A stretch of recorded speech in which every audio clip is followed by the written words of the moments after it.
तो आप लोग को rules of debit and credit clear है, ठीक है।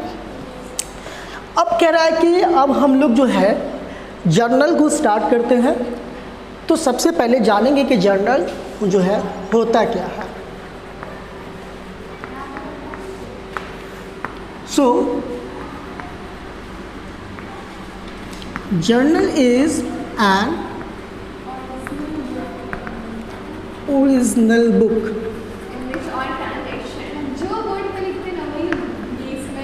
in which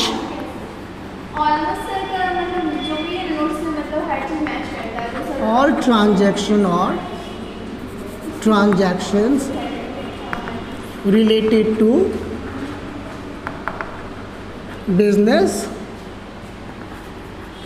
are recorded first। Okay, क्या बोला जा रहा है, क्या है जर्नल? तो कह रहा है कि journal is an original book. Journal क्या है? जर्नल एक ओरिजिनल बुक है। ओरिजिनल कहने का मतलब हुआ कि ओरिजिन मतलब सबसे पहला।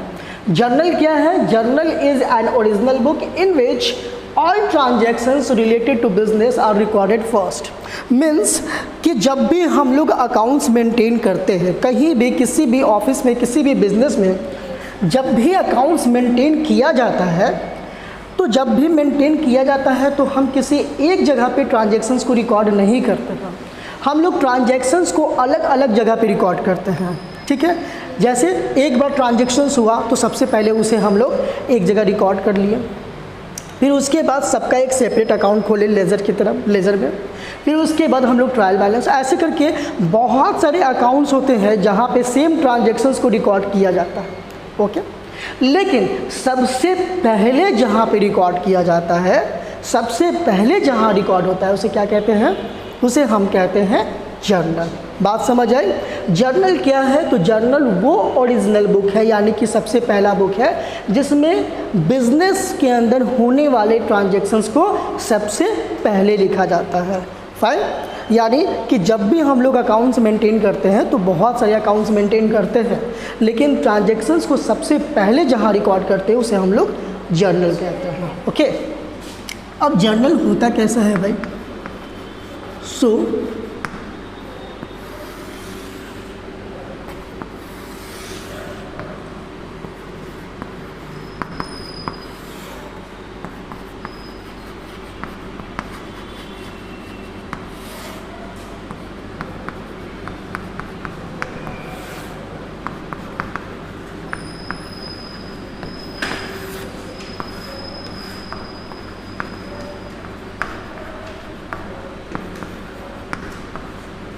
ओके, क्या है यहाँ पे?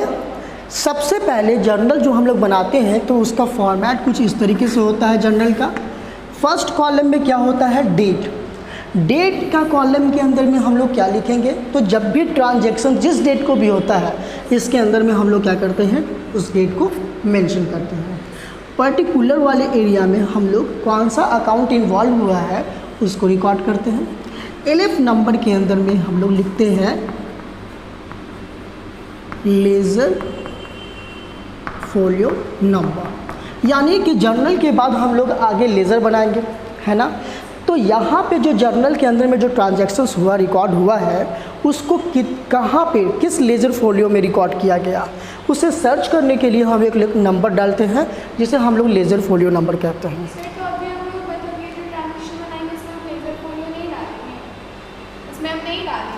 अभी नहीं डालेंगे, एक्चुअल में जब हम लोग बनाते हैं लेज़र तब हम लोग यहाँ पे यूज होगा। क्वेश्चन अब ये लोग के बुक से क्वेश्चन सॉल्व करेंगे तब इसकी कोई ज़रूरत नहीं है, ठीक है। जैसे मान लो कि यहाँ पे ट्रांजैक्शंस में बनाए, तो यहाँ पे हम लोग जर्नल के अंदर में सारे ट्रांजैक्शंस करते हैं, परचेज का भी, सेल का भी, बैंक में डिपॉजिट किए उसे भी, जितने भी ट्रांजैक्शंस होते हैं रिकॉर्ड कर लेते हैं हम लोग। लेकिन अगर सपोज मुझे जानना है कि सिर्फ सेल्स का क्या स्टेटस है, सेल्स कितना हुआ है, सेल्स का टोटल कितना है, तो हम लोग को बार बार इसकी ज़रूरत पड़ सकती है। तो बार बार हम लोग इसे सर्च करके ढूंढ के एक जगह लिखते तो नहीं रहेंगे, इसीलिए हम लोग इसको इजी बनाने के लिए इसका एक अलग अकाउंट ही ओपन कर देते हैं, ठीक है। इसका क्या करते हैं? अलग एक अकाउंट ही ओपन कर देते हैं, सेल्स अकाउंट, परचेज अकाउंट, सबका, जिसे हम लोग लेज़र कहते हैं। इसके बाद हम लोग उसको पढ़ेंगे। उसका जो नंबर होता है जो यहाँ मेंशन करते हैं उसे हम क्या कहते हैं, लेजर फोलियो नंबर। ओके, इसके अंदर हम लोग अमाउंट लिखते हैं, इसके अंदर भी हम लोग अमाउंट लिखते हैं। ये होता है डेबिट का अमाउंट और ये होता है क्रेडिट का अमाउंट। क्लियर है? चलो इसको नोट करना चाहते हैं, कर लीजिए।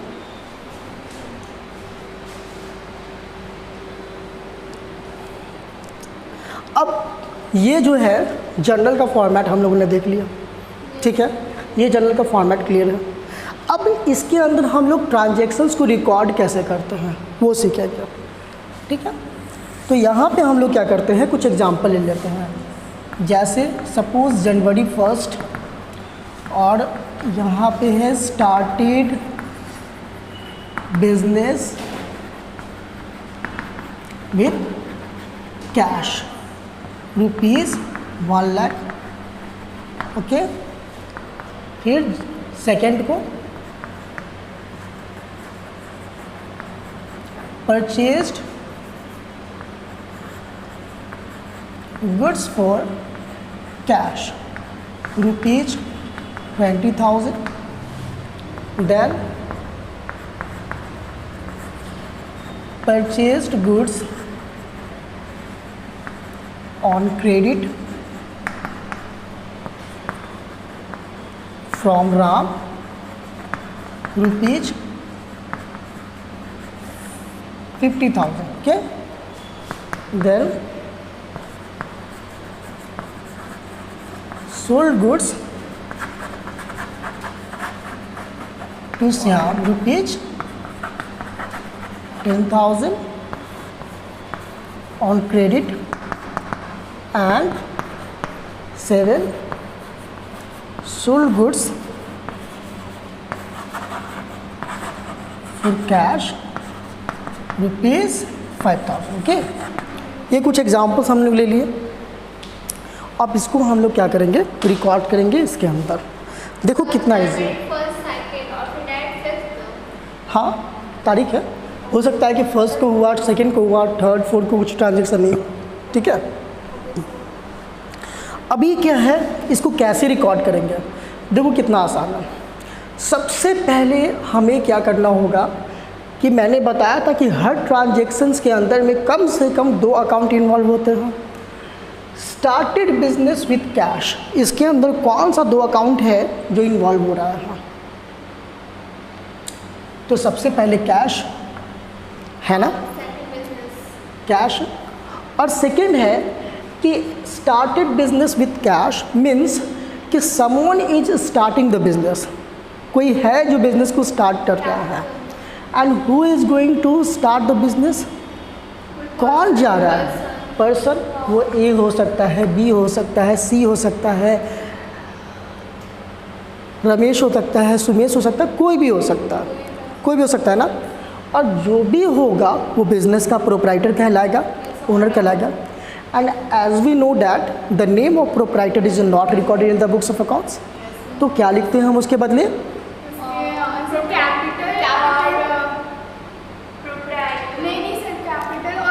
Drawings account. हाँ, यहाँ पे वो कुछ विड्रॉ तो कर नहीं रहा है, इट मीन्स कि यहाँ पे हम लोग उसके नाम के बदले क्या यूज़ करेंगे, कैपिटल अकाउंट यूज़ करेंगे। तो 2 अकाउंट जो इफेक्ट हुआ है यहाँ पे वो कौन कौन सा हो गया, तो एक तो हुआ कैपिटल और दूसरा हो गया कैश। तो इसको दोनों में से किसी भी अप्रोच के अकॉर्डिंग हम लोग बना सकते हैं, समझ सकते हैं।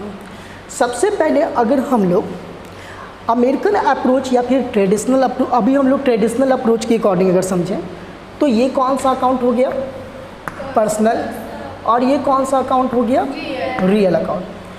रियल अकाउंट का रूल होता है जो आता है बिजनेस में उसे डेबिट पे, और जो भी बिजनेस से जाता है उसे क्रेडिट में। पर्सनल अकाउंट का रूल क्या था, जो लेने वाला होता है उसे डेबिट में और जो देने वाला होता है क्रेडिट में।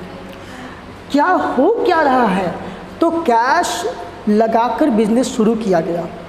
अब बिजनेस के पॉइंट ऑफ व्यू से सोचो, आप लोग अकाउंट्स किसका मेंटेन कर रहे हो, आप लोग अकाउंट्स मेंटेन कर रहे हो, आप लोग अकाउंट्स प्रिपेयर कर रहे हो बिजनेस का, ना कि बिजनेस के प्रोप्राइटर का, नहीं ना, किसका, बिजनेस का अकाउंट्स मेंटेन कर रहे हो। तो आपको किसके बारे में सोचना है, किसके किसके पॉइंट ऑफ व्यू से सोचना है? बिजनेस के पॉइंट ऑफ व्यू से।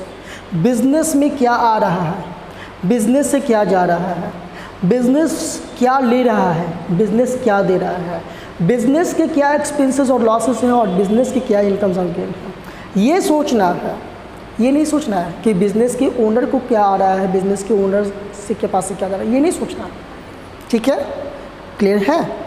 तो यहाँ पे देखो कि कैश जो है वो क्या हो रहा है। अगर कोई बिज़नेस स्टार्ट करता है तो कैश क्या हो रहा है, कैश बिजनेस में आ रहा है या कैश जा रहा है?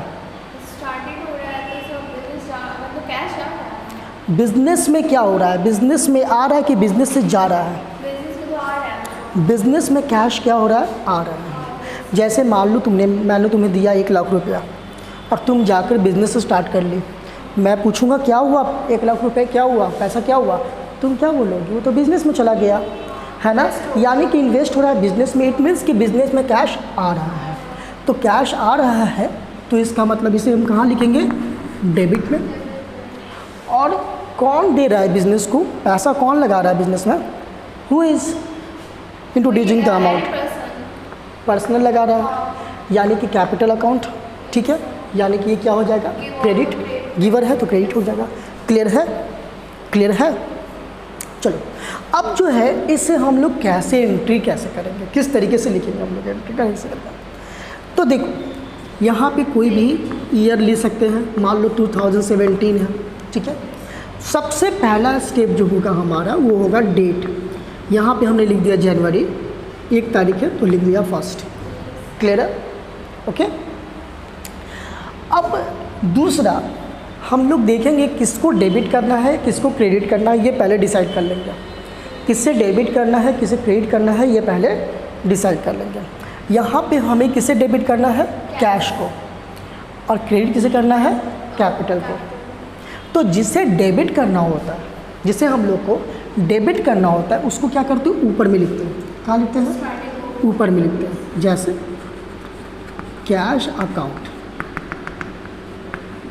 डेबिट, कैश अकाउंट लिख के यहाँ पे हम लोग डॉट दे के डेबिट लिख सकते हैं, लाइन खींच के डेबिट लिख सकते हैं, या फिर सीधे सीधे भी डेबिट लिख सकते हैं। ठीक है, जो आपको अच्छा लगे वो कर सकते हैं। ठीक है, तो जिसे डेबिट करना होता है उसको ऊपर लिखते हैं, उसको ऊपर लिखते हैं और पहले लिखते हैं।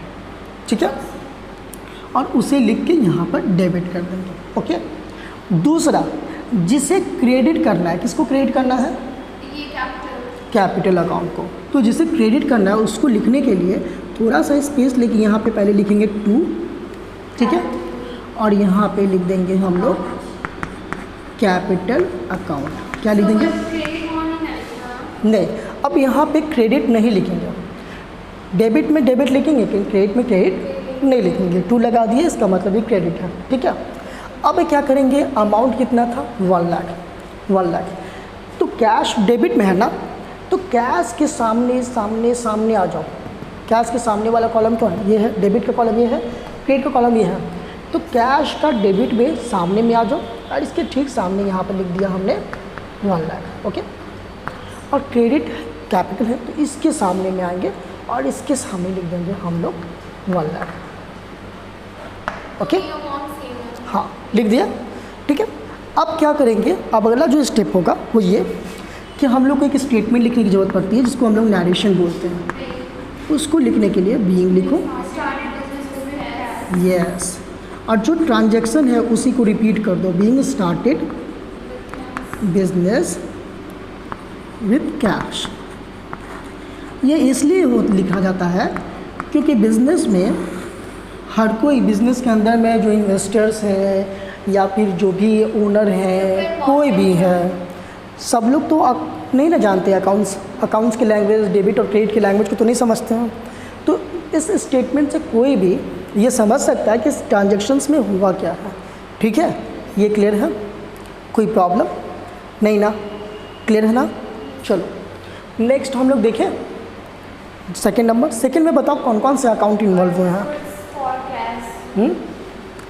तो फर्स्ट तो कैश है, और गुड्स को तो लिखेंगे परचेज की जगह परचेस लिखेंगे। Goods, yes. ठीक है, और कैश। कैश। मैंने बताया था पिछले क्लास में भी, इसको दो तरीके से हम लोग सोच सकते हैं। अगर गुड्स के अकॉर्डिंग हम लोग जाएं, गुड्स और कैश, तो गुड्स कौन सा अकाउंट? रियल। कैश कौन सा account? Real account. Real account का रूल होता है जो आता है उसको डेबिट में और जो जाता है उसे क्रेडिट में। अगर हम लोग गुड्स परचेज कर रहे हैं तो गुड्स क्या हो रहा है? आ रहा है। और अगर हम कोई भी चीज़ परचेज करते हैं तो वो हमारे पास भले ही आता है, और कैश क्या होता है? चला जाता है ना। अगर नगद परचेज करेंगे, कैश परचेज करेंगे, नगद खरीदेंगे तो क्या होगा? वो चीज़ें तो हमारे पास आएगी और उसके बदले पैसे जाएंगे।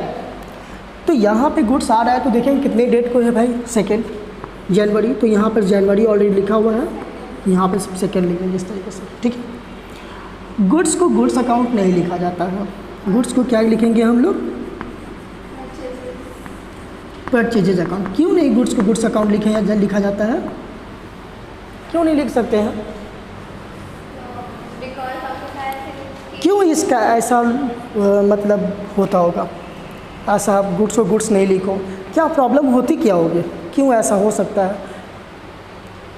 तो इसलिए कि देखो, गुड्स क्या होता है? गुड्स हमारे बिजनेस से आता है और जाता है। जब भी गुड्स हमारे पास आएगा जो हम लोग परचेज करेंगे, और जब भी हम लोग गुड्स बेचेंगे तो गुड्स हमारे पास से जाएगा। अगर बिज़नेस सिर्फ ये जानना चाहता है कि हमारे पास गुड्स कितना आया, कितना गया, यानी कितना बिका और कितना हमने ख़रीदा, अगर हम ख़रीदने के टाइम भी गुड्स लिखें और बेचने के टाइम भी गुड्स लिखें तो कन्फ्यूज़न हो जाएगी ना, पता नहीं चल पाएगा। यहाँ पे कॉन्सेप्ट क्लियर होना चाहिए कि परचेज कितना हुआ, सेल्स कितना हुआ। और परचेज और सेल्स किसका होता है? परचेज और सेल होता किसका है? गुड्स का। तो इसीलिए गुड्स को गुड्स नहीं लिखता है, ताकि गुड्स को गुड्स लिखेंगे पता नहीं चल पाएगा कि परचेज कितना हुआ और सेल कितना हुआ। ओके, इसीलिए तो यहाँ पे गुड्स को गुड्स नहीं लिखेंगे तो गुड्स के बदले हम क्या लिखेंगे? परचेज अकाउंट, ठीक है।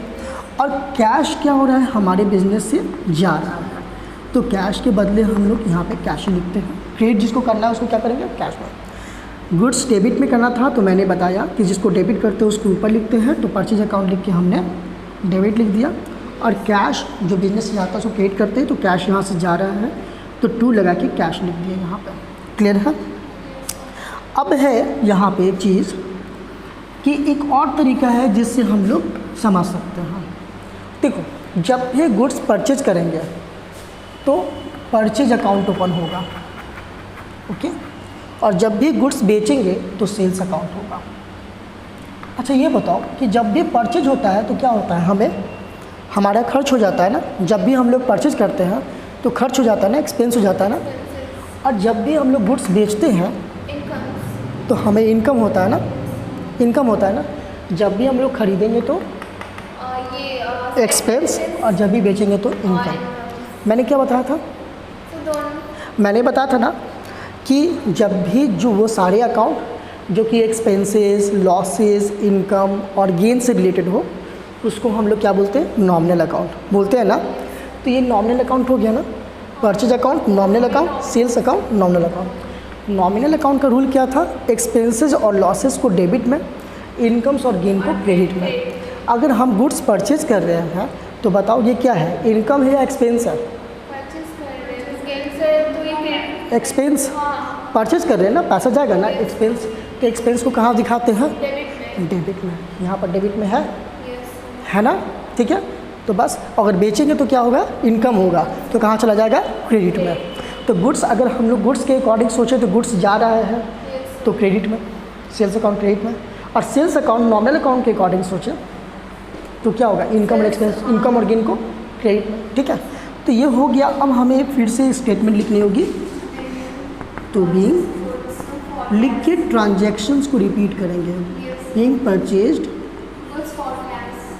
गुड्स फॉर कैश, ओके, ये कर देंगे। और अमाउंट लिखेंगे कितना है? 20,000। तो परचेज के सामने यहाँ पे 20,000 डेबिट में, और यहाँ क्रेडिट के सामने 20,000। क्लियर है? और यहाँ पे हम लोग क्या करेंगे, एंड अब देखो क्या हुआ, पेज ख़त्म हो गया ना, पेज एंड हो गया। अब हम लोग दूसरे को पेज में जाना पड़ेगा। तो जब भी पेज एंड हो जाती है तो हम लोग सीधे सीधे नहीं जाएंगे, ठीक है? क्या करेंगे, इसको टोटल करेंगे यहाँ पे, ओके? टोटल करेंगे, यहाँ पे लिखेंगे बैलेंस C/F, मतलब कैरी फॉरवर्ड, ठीक है? Carry forward C/F। और टोटल कितना हो गया हमारा, 1,20,000, 1,20,000, ठीक है? ये हमारा हो गया बैलेंस C/F, ठीक है? अब हम लोग नेक्स्ट पेज में आएंगे तो कैसे लिखेंगे, उससे पहले आप इसको नोट कर लीजिए।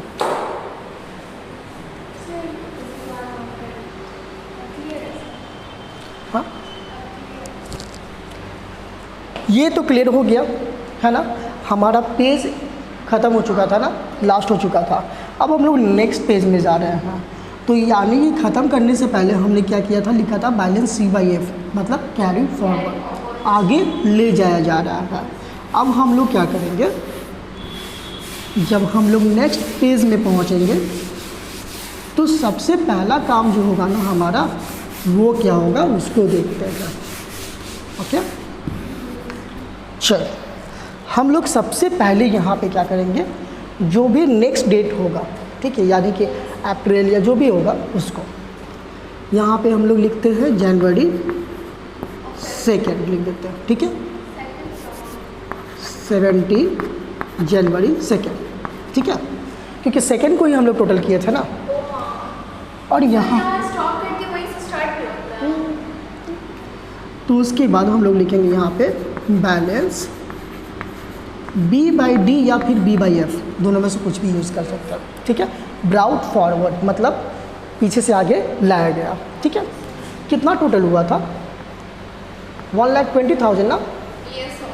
तो यहाँ पे हमने लिख दिया 1,20,000। कोई प्रॉब्लम नहीं ना, ये हमारा स्टार्ट हो गया। अब हम लोग नेक्स्ट जनरल एंट्री फिर से करेंगे। क्या था, purchase goods on credit from Ram, कितना, 50,000। Purchase goods on credit from Ram ₹50,000। On credit है, इसका मतलब क्या हुआ, उधार है। तो उधार है तो गुड्स तो हमारे पास आ रहा है लेकिन कैश नहीं जा रहा है, गुड्स आ रहा है लेकिन कैश नहीं जा रहा है। तो दूसरा कौन सा अकाउंट हो गया, राम हो गया ना। गुड्स आ रहा है, purchase goods on credit from Ram, goods आ रहा है लेकिन कैश नहीं जा रहा है क्योंकि ये ऑन क्रेडिट है, उधार है। गुड्स कौन सा हो गया, रियल अकाउंट, और Ram personal account. Real account का रूल क्या है, आता है तो डेबिट में, जाता है तो क्रेडिट में, ठीक है? गुड्स परचेज कर रहे हैं, गुड्स क्या हो रहा है, आ रहा है, आ रहा है ना। तो आ रहा है तो कहाँ लिखेंगे, डेबिट में। लेकिन गुड्स को गुड्स नहीं लिखते, क्या लिखते हैं, तो यहाँ पे हमने लिख दिया परचेजेज अकाउंट डेबिट। और यहाँ पे राम पर्सनल अकाउंट है। पर्सनल अकाउंट का रूल क्या है, लेने वाले को डेबिट, देने वाले को क्रेडिट। अगर हम राम से उधार परचेज कर रहे हैं, राम क्या कर रहा है, दे रहा है, गिवर है। तो गिवर क्रेडिट में होता है। हाँ, गिवर क्या है, क्रेडिट में होता है। तो यहाँ पे हम लोग लिख देंगे टू राम। क्लियर है? चलो, अब हम लोग अमाउंट लिखेंगे। अमाउंट कितना था, 50,000 ना। तो परचेज के सामने डेबिट वाले में 50,000 और क्रेडिट वाले के सामने क्रेडिट वाले कॉलम में 50,000 लिख देंगे। क्लियर है? उसके बाद लिखेंगे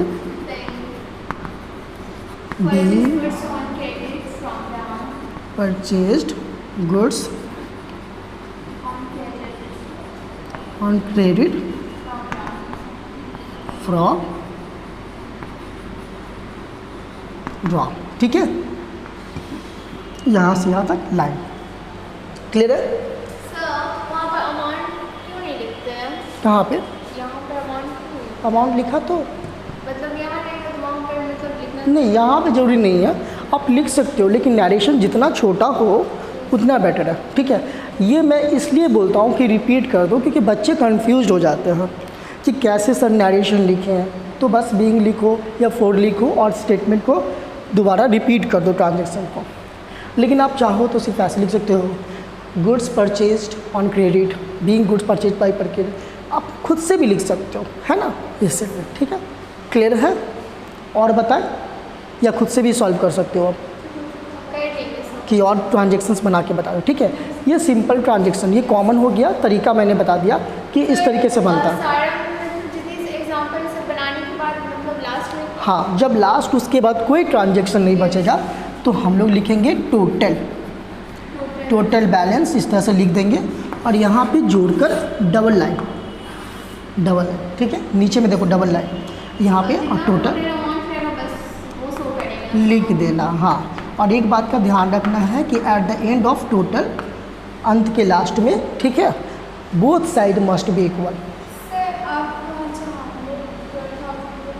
ठीक है, दोनों साइड इक्वल होना चाहिए। ये है, ये आपको सिंपल जर्नल एंट्रीज मैंने बता दिया, तरीका बता दिया कि ऐसे बनता है, इस तरीके से इसके अंदर में लिखा जाता है। अब क्या करना है कि इसके बाद आप कुछ प्रैक्टिस कर लो कॉमन जर्नल एंट्री, तब उसके बाद हम लोग अब डिस्काउंट का टॉपिक पढ़ेंगे।